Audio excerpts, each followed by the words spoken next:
Beep, beep, beep, beep. Hot Ham Radio here. I'm sorry I'm not in my car. I know it's just so much fun to listen to me clanking around in my car.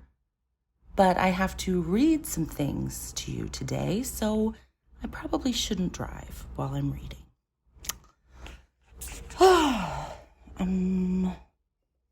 Let's see.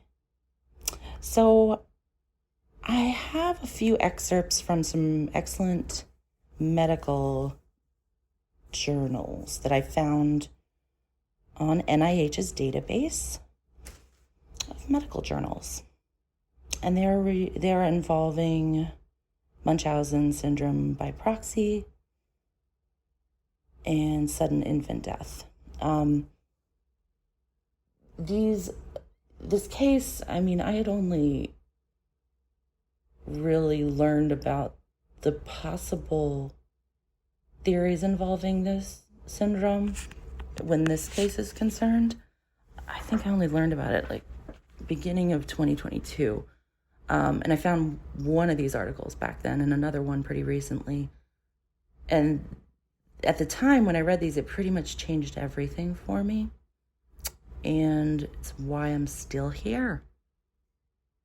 And once again, I shouldn't have to say this, but these are just some points that I want to bring up and contribute to the case because, and a lot of you might already know about them. There's a lot of very intelligent people talking about this case right now. I just want to bring this up because I benefited tremendously from reading these articles, and I was pretty shocked. And I feel like they actually will enrich my life in the future, and I will have a better understanding of this disorder. I'm not accusing anybody of anything. I am just looking into it because that's what we should do. Okay? So, the first article I found, and I will link these in the description. Let's see, it's from, I'm looking real quick, British Medical Journal, 2004, written by A.W. Kraft, Professor of Child Health, and D.M.B. Hall, Professor of Community Pediatrics. They are both based out of the UK. Okay. So again, these aren't brand new articles, but still had some very interesting things to say. So you can definitely read the full articles below, but I just want to read a few little excerpts that really stood out to me. Okay. Okay. The evolving interest in unexplained death and child abuse converged when several families who had apparently lost several babies from sudden infant death syndrome, SIDS, were subsequently found to have murdered their children. In 1982, Taylor and Emery introduced the concept of gentle battering to describe cases in which suffocation by an object or a hand led to the infant's death. Several strands of evidence support this. Some parents of babies thought to have died from SIDS have subsequently admitted suffocating their infant. Okie dokie. That was an interesting little bit.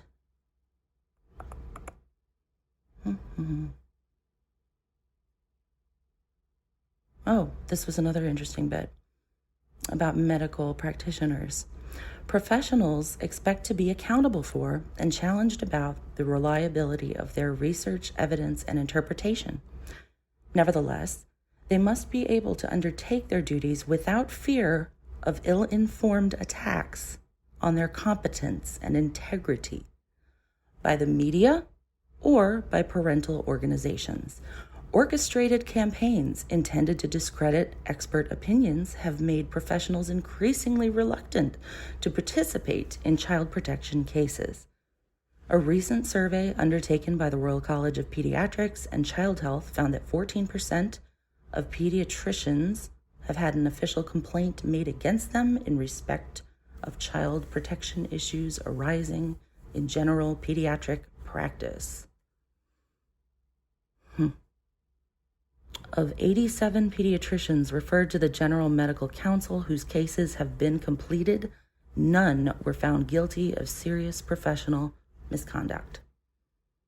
Okay, so those I thought were really interesting points, but the whole article is definitely fascinating, and I suggest you check that one out. And he also cites another study in this article, and I was able to find that as well, also on NIH's database, PubMed Central. This one's from 1998. And let's see. By David Jones and Margaret Lynch. Also British Medical Journal. Okay. This was very fascinating to me. It was about, apparently, this person who published their article in Pediatrics Journal, I believe, named Southall, described their experience of using covert video recordings to diagnose life-threatening abuse. One of 39 children, median age 9 months, referred to 2 UK hospitals for investigation of suspicion of induced illness, including 36 with apparent life-threatening events.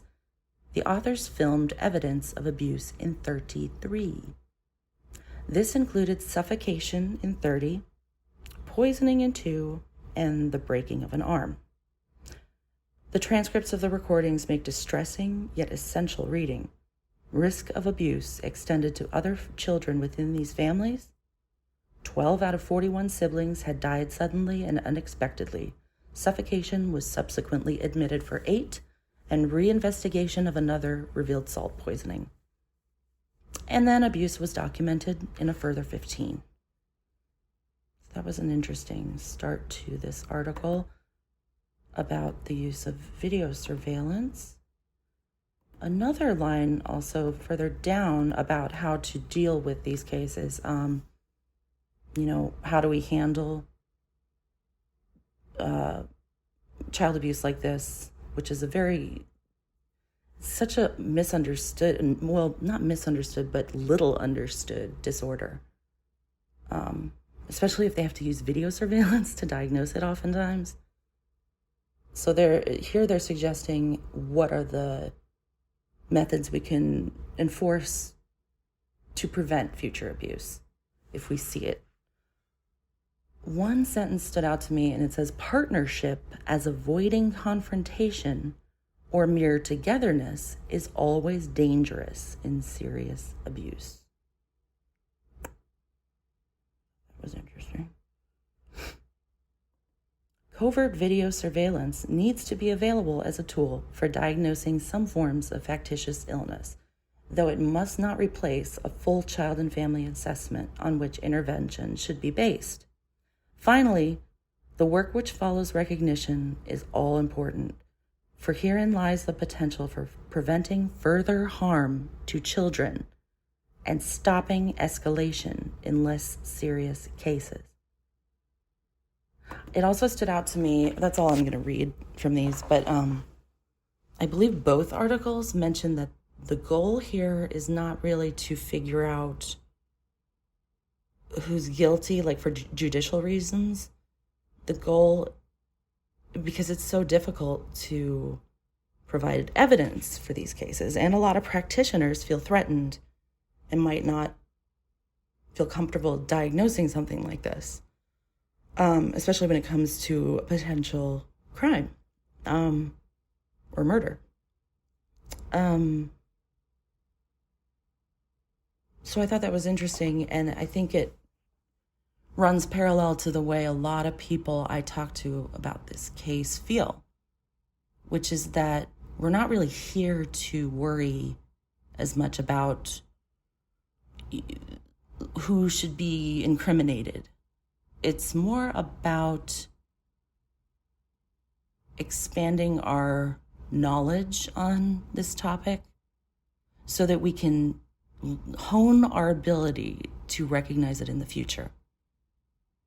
To me, that's what it's about. And I find it very interesting to look into the possibilities in this case I don't think I even need to say why after reading these articles. I think y'all know what I mean. So that's all for today. I just wanted to put those little interesting musings and ponderings out there in the world so that others could also learn something today. Thanks for listening. Hope you all have a wonderful day. Bye.